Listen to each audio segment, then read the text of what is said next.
So, thanks so much for being with us today. Now it's our turn with Bonnie to share. And I was kind of reflecting what was coming for me to say. And it just comes when it comes. So there's no preparation. I remember when I started being in the world of the three principles and the inside out understanding, and even before as a searcher of the truth, or when I was trying to fix myself, that I will always look for wisdom outside, like this technique, that book, that program, and I was like jumping from one thing to the other one. And then I found the principles. I was like, wow, we do have this connection to our own wisdom. And I started having insights, and really my life was fully transformed, like fully. Like I was a woman with a extremely low self-esteem, coming from a lot of trauma, coming through a lot of like abuse and all kind of things. And I was fine. I was like a functional human being, but always feeling broke inside. And when I found this understanding and I could like really knowing that I'm not my thinking and really knowing that I don't need to pay any attention to it, and then learning that feelings are my friends, even if the feeling is sadness, or anger. It was a full journey of layers and layers of thinking falling down, and me getting to know the real me.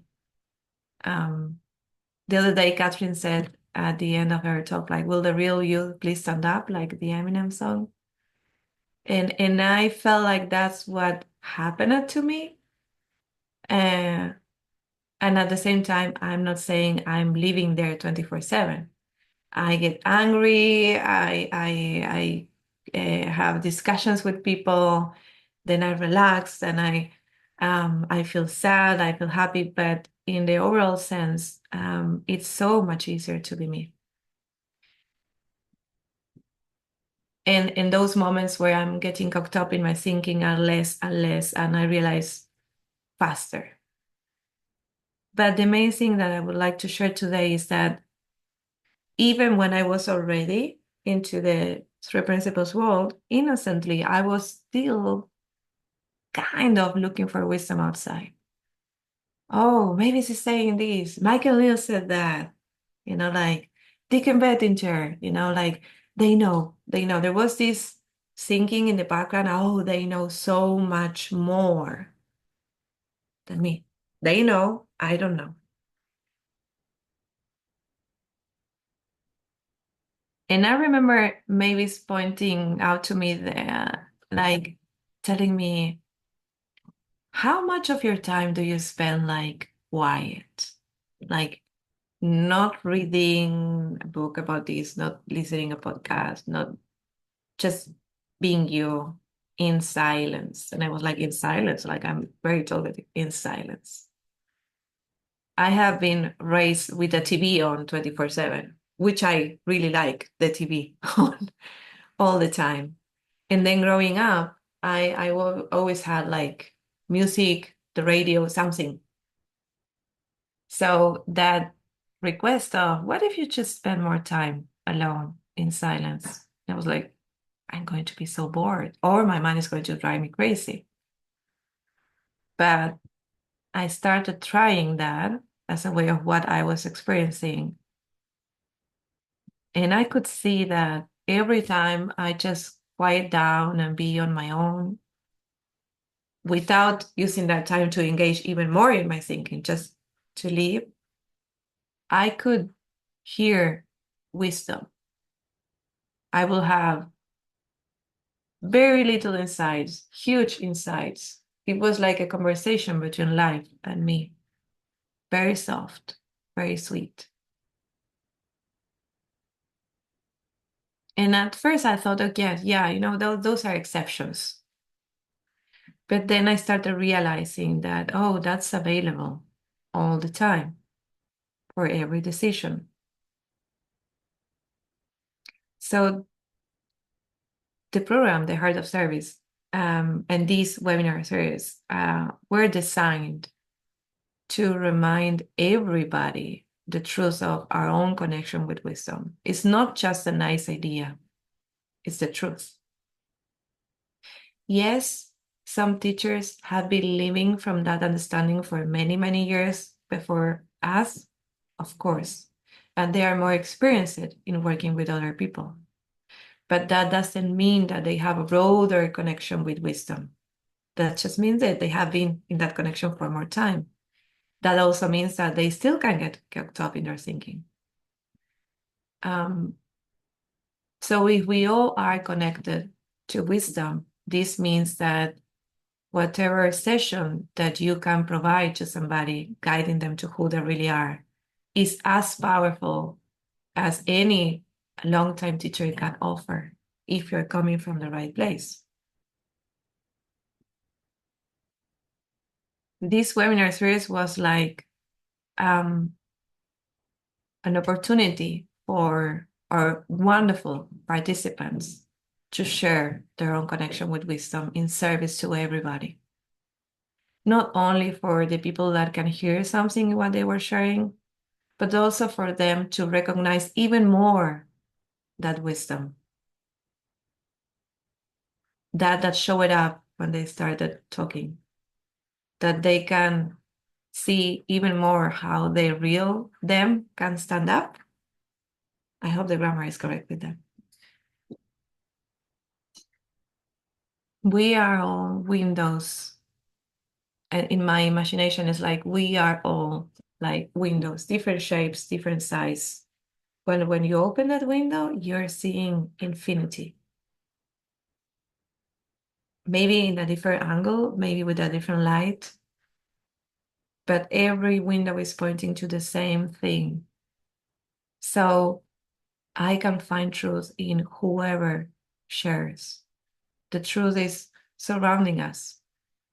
You can be walking on the street and then a stranger says something and you're like, wow, that's true.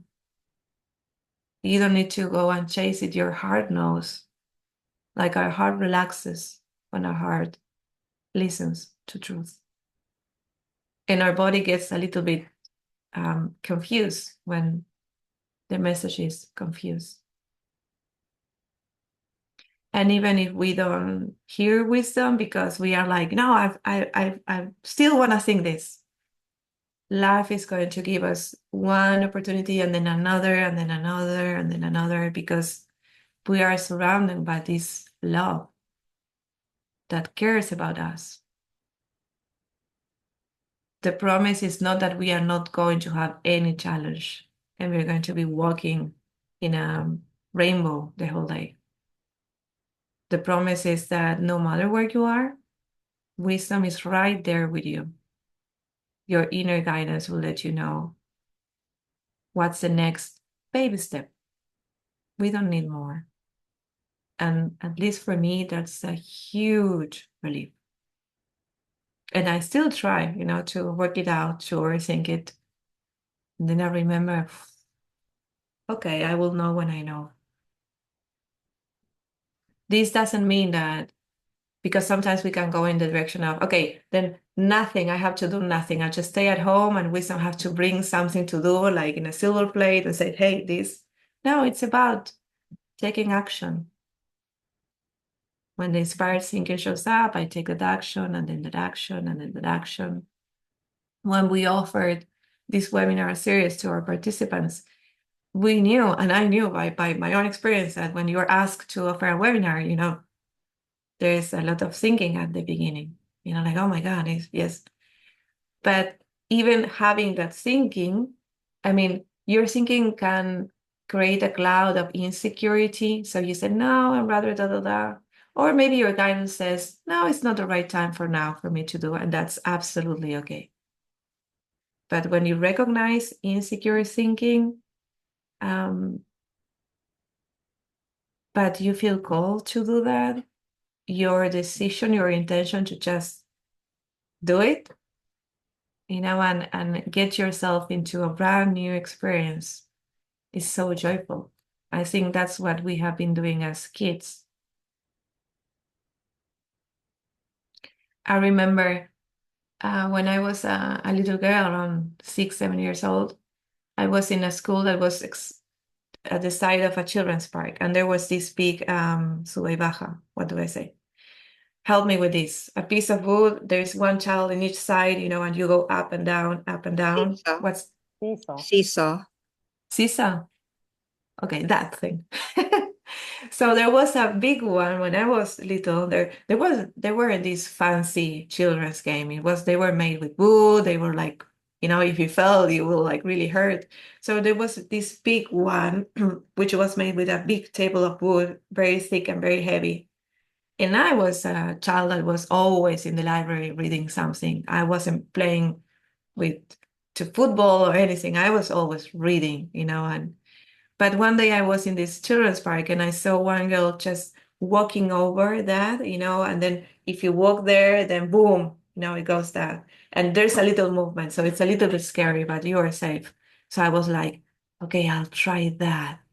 And I started walking and I had so much thinking, oh my God, I'm really scared. My head is going to hurt, blah, blah, blah, blah. So I couldn't. But I made my mind that I was going to do it. So I tried for several days, more steps now, more steps now, more steps. Then one day I finally did it. And I remember that I was stopping to complete the whole thing because when I was going up, there was a sensation in my stomach that felt like a bunch of butterflies. It felt like a little bit of fear, but excitement, and I was stopping every time because I didn't want to feel that. I was scared of the sensation. But then one day I just knew that, oh, if you do that, this comes with the sensation. That day I made it. And I remember that I was happy that I made it. I felt proud. Uh, but I know that I felt even better because I know how challenging it was for me. I know that I have to make that decision that no matter what, I was walking there. And I'm sharing this story because so many times we want to do something, our wisdom is telling us to do something, or our wisdom is just showing up to say, hey, share what you have. And we don't want to do it until the thinking goes away. And actually, there's no need for that. As long as I know it's thinking, it can stay here and I can keep walking, and the next step and the next step.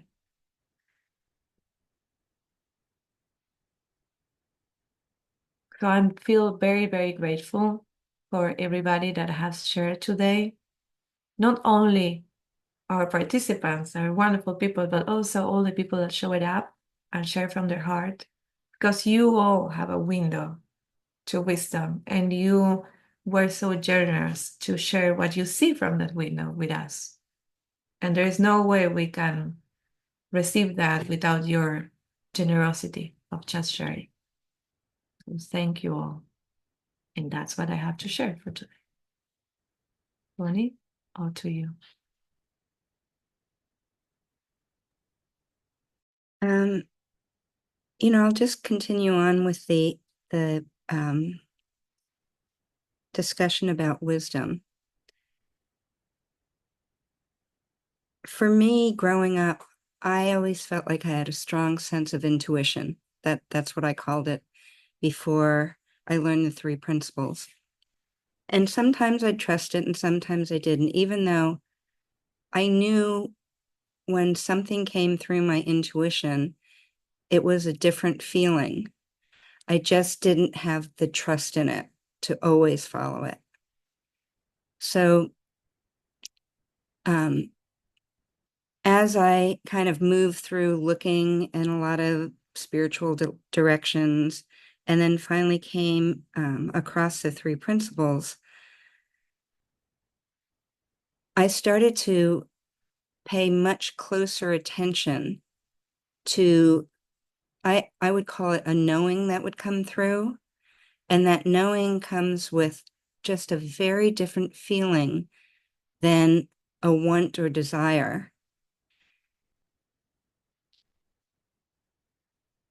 And sometimes it didn't matter. My want or desire would override my knowing of the right thing to do. And I'd go with the personal thinking that wanted me to do something else or go in another way. But as I started to pay more and more attention to that feeling that comes with a strong knowing that I'm getting that guidance, that constant guidance that, as Azul said, it's like that step by step when we're really listening to it. I started to trust in it more and more. And when Azul and I started talking about this program, The Heart of Service, that was the one thing that we kept saying that we're facilitators in this. We're not, you know, the teachers. We're facilitators and we're participants, and we're learning and we're seeing more as we go on with all of the wonderful participants that have joined the program. And so we had said that one of the really important things we would really like everybody to get is to be able to notice the difference in feeling that comes along with knowing that it's coming from your wisdom and the feeling that comes through, as opposed to even a really fun thing that you want to do that may feel really good. There's still a difference when you're being guided. And I know for me, even in these last 6 or 7 months since we started the program, I've grown to trust my inner wisdom more and more and more all the time. And I'm really grateful for that, for all the participants, for Azul, because you have all helped me to see that more clearly. We all help each other. We all help provide the space for us to see new insights, and that's just priceless. I mean, it's just such a wonderful opportunity to be with a group of people who support each other in really going deeper. So I hope, I don't know, I think that's all I really have to say. I love being with this group of people, and I love that you have all helped me see more. So thank you.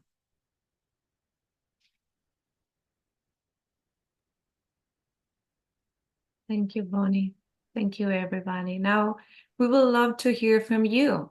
Like you could share from what you heard right now, or you could share about what you have heard through all these conversations, or whatever is coming through you. Like share your wisdom. It's your turn. So who would like to go first? Now we are going to have this awkward seconds of, who's going to be?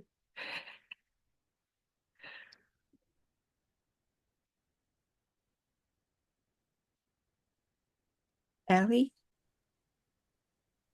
I think I've said this before, but it's been incredible, and I'm really looking forward to the second part of this journey because one of the most amazing things in all this has been the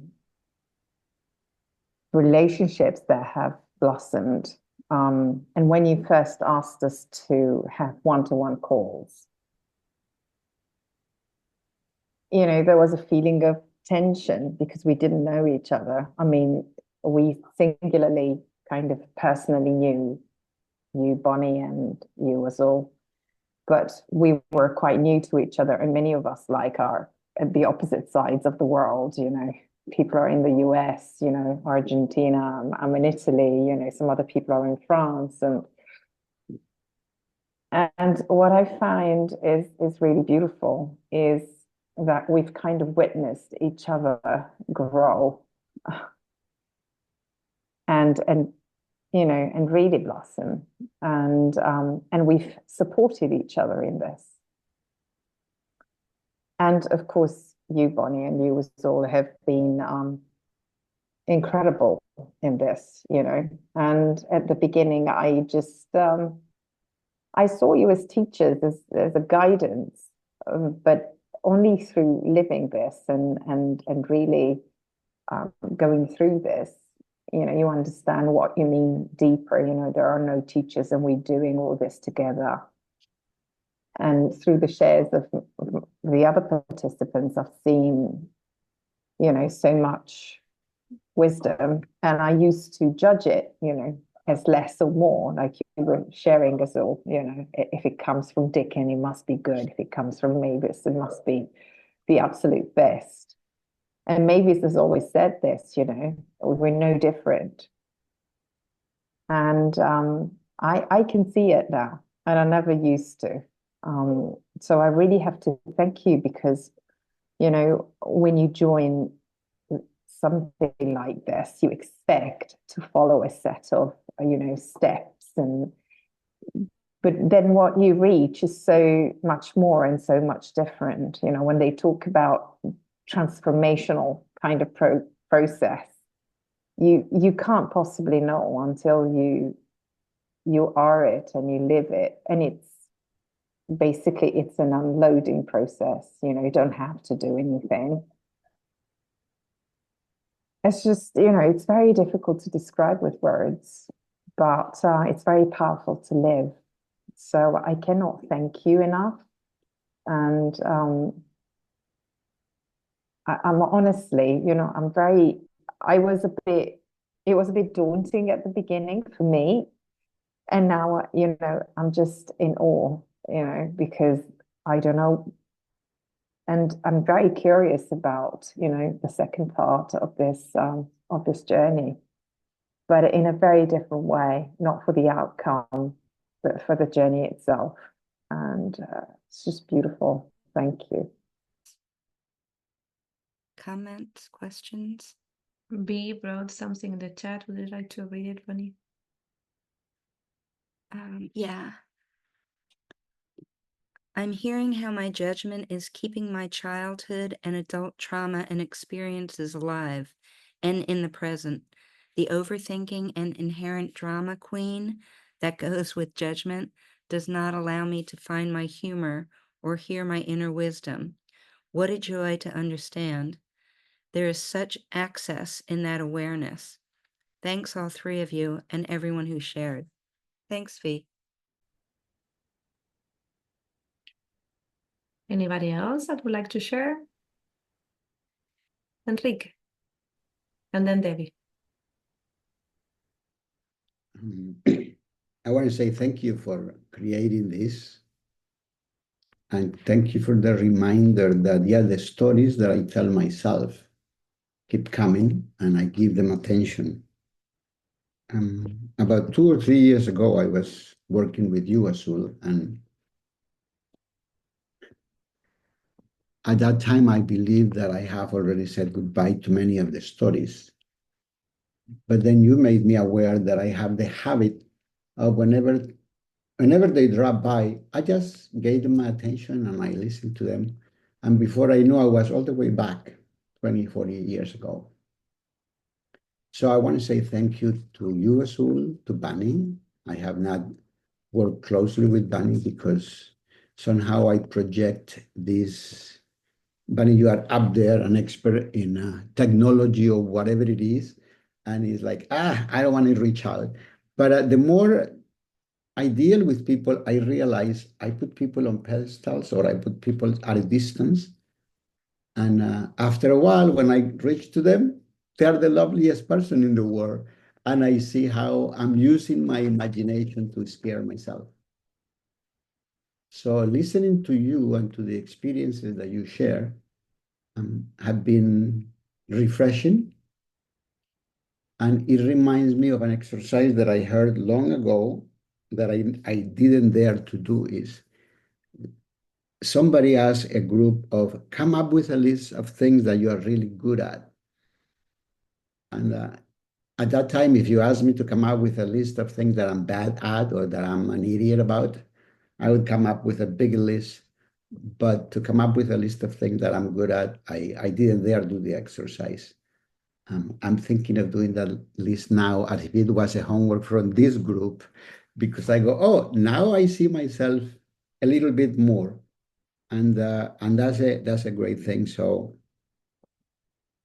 another thing that I heard, especially, I think it was Alexandra talking about an experience with pain. I realized that peace of mind is always available, even when hell breaks loose and everything is wild, like in a crisis, but peace of mind is there. And I know that I knew that before, but I have forgotten and I get lost and then I'm coming back to it.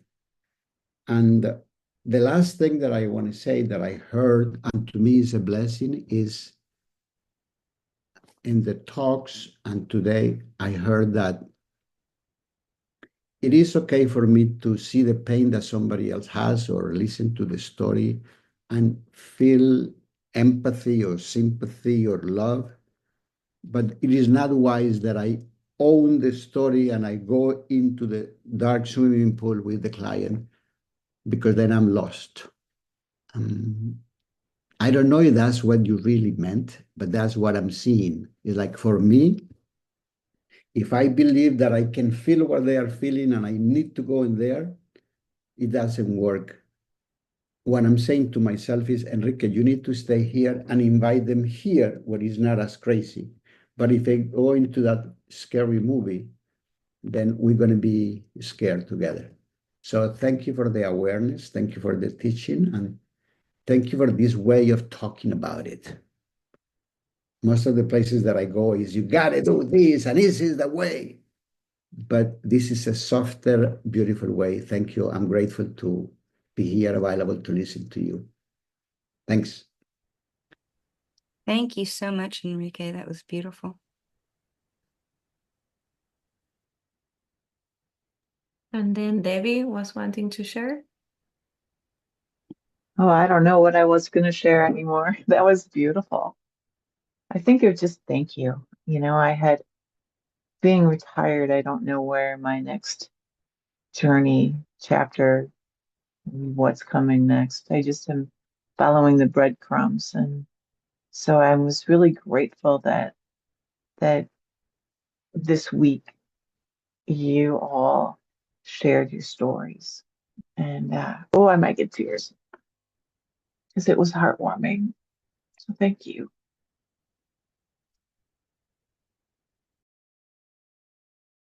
Thank you, Debbie. Shauna?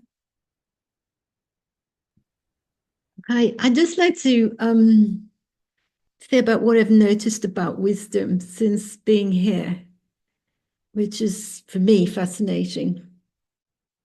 I've always had, not always, but I've had Dalmatians for about the last 20 odd years.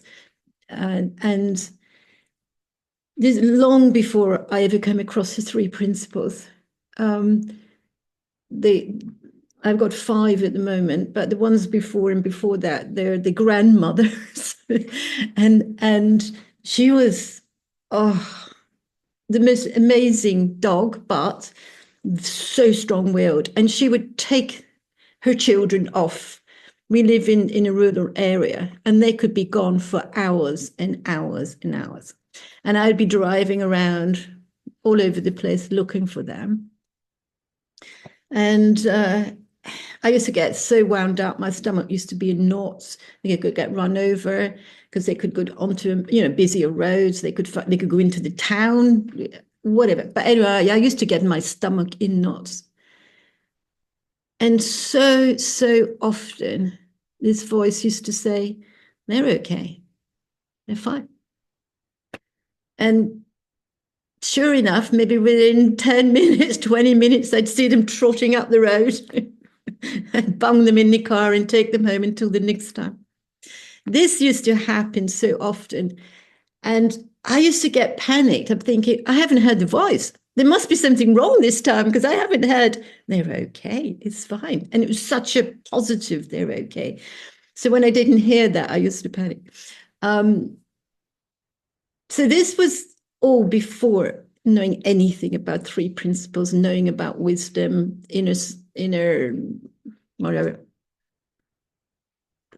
So obviously when I started with three principles, I realized, oh, that was my wisdom telling me they're fine. That was before my thinking. That was before the form. That came from that's what that was. So I used to, that sort of dawned on me. But since I've been with you and this group, is that I've now realized I can tune in there. I thought I had to wait for wisdom to come to me. But there's been a shift into, I can sit quietly and ask things and observe. And this is new and it's really, really exciting, I've got to say. And that's my huge thank you. It's just beautiful. So that's my journey. It's quite amazing. And thank you. Thank you for that share, Shauna. Beautiful. Anyone else? If not, I'm just going to say thank you again. I'm so grateful for everyone who spoke, who shared during this. Whether you're in the program or you were just watching the webinar series, thank you so much for joining us. And I don't know, Azul, do you have anything else? It has been a pleasure being with all of you every day for 1 week. It was also like an opportunity for us to just connect with this space, you know, like this is for everybody. We were looking in the same direction for 5 days together with more and more different windows for wisdom. And this is something that I wanted to say. If you're watching the recording or you have watched other recordings and you have questions or comments, or you would like to reach out to any of the speakers to have sessions with them, just let us know and we'll connect you. Okay? Thank you, everybody. And we'll see each other in some kind of event soon, I Thank believe. you. Thank you. Have a wonderful day.